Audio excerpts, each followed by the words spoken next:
Naaresto sa Cainta Rizal ang 4 na sangkot sa pagtangay ng bills payment machine sa magkakahiwalay na convenience store sa iba't ibang lugar. 3 sa kanila, kagrupo umano ng mga nakabarila ng pulisya sa NLEX Bocaue Tollgate nitong Hunyo. At nakatutok si John Consulta, exclusive. Sa 3 magkakahiwalay na lugar sa Taguig, Mexico, Pampanga at San Pablo, Laguna, hulikam ang isang modus ng mga armadong suspect. Puwersahang tangayin ang bills payment machine sa mga convenience stores na may lamang pera.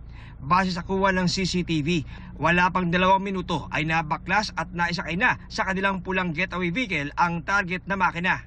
Kino-combat park nila, inuuna nila yung likod, itinatapat mismo doon sa makina para matakpan yung kanilang gagawing pagkuha. Didistrongkahin kunyari yung mga bolts, then 3 o 4 sa kanila bubuhatin na at ilalagay sa loob ng sasakyan. Then that's it, yun na talaga. At along the way, doon na nila didistrongkahin at kukunin ang perang nasa loob ng makina.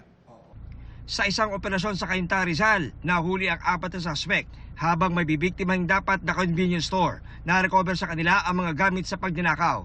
Ito nga yung nakuha ng CCTV na sasakyang ginagamit ng mga suspect para tangayin ang mga electronic cash processing machines sa iba't ibang area nga dito sa Calabar Zone.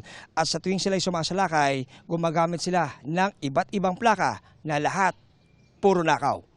Meron kasing pumasok ng mga reporte dito sa atin na may mga nawalang mga plaka dito sa Calabar Zone. Nung magkaroon tayo ng video na nakita natin somewhere in San Pablo, na may isang inumarid, which is nagmatch yung plate number na nawala dito sa Calabar Zone. So doon natin pinagtagpi-tagpi itong inumarid. Ito na rin pala ang ginagamit nila doon sa pagkuha dyan sa mga machine.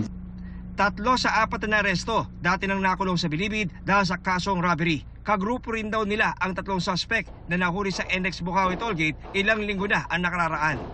Tumanggi magbigay ng pahayag ang isa, pero sabi ng 3, look out lang sila. Wala po kami pinipili, sir. Kung ano lang po yung makita namin, sir, ayun na po yun. Tagal lulukot lang po ako. John Consulta, nakatutok 24 oras.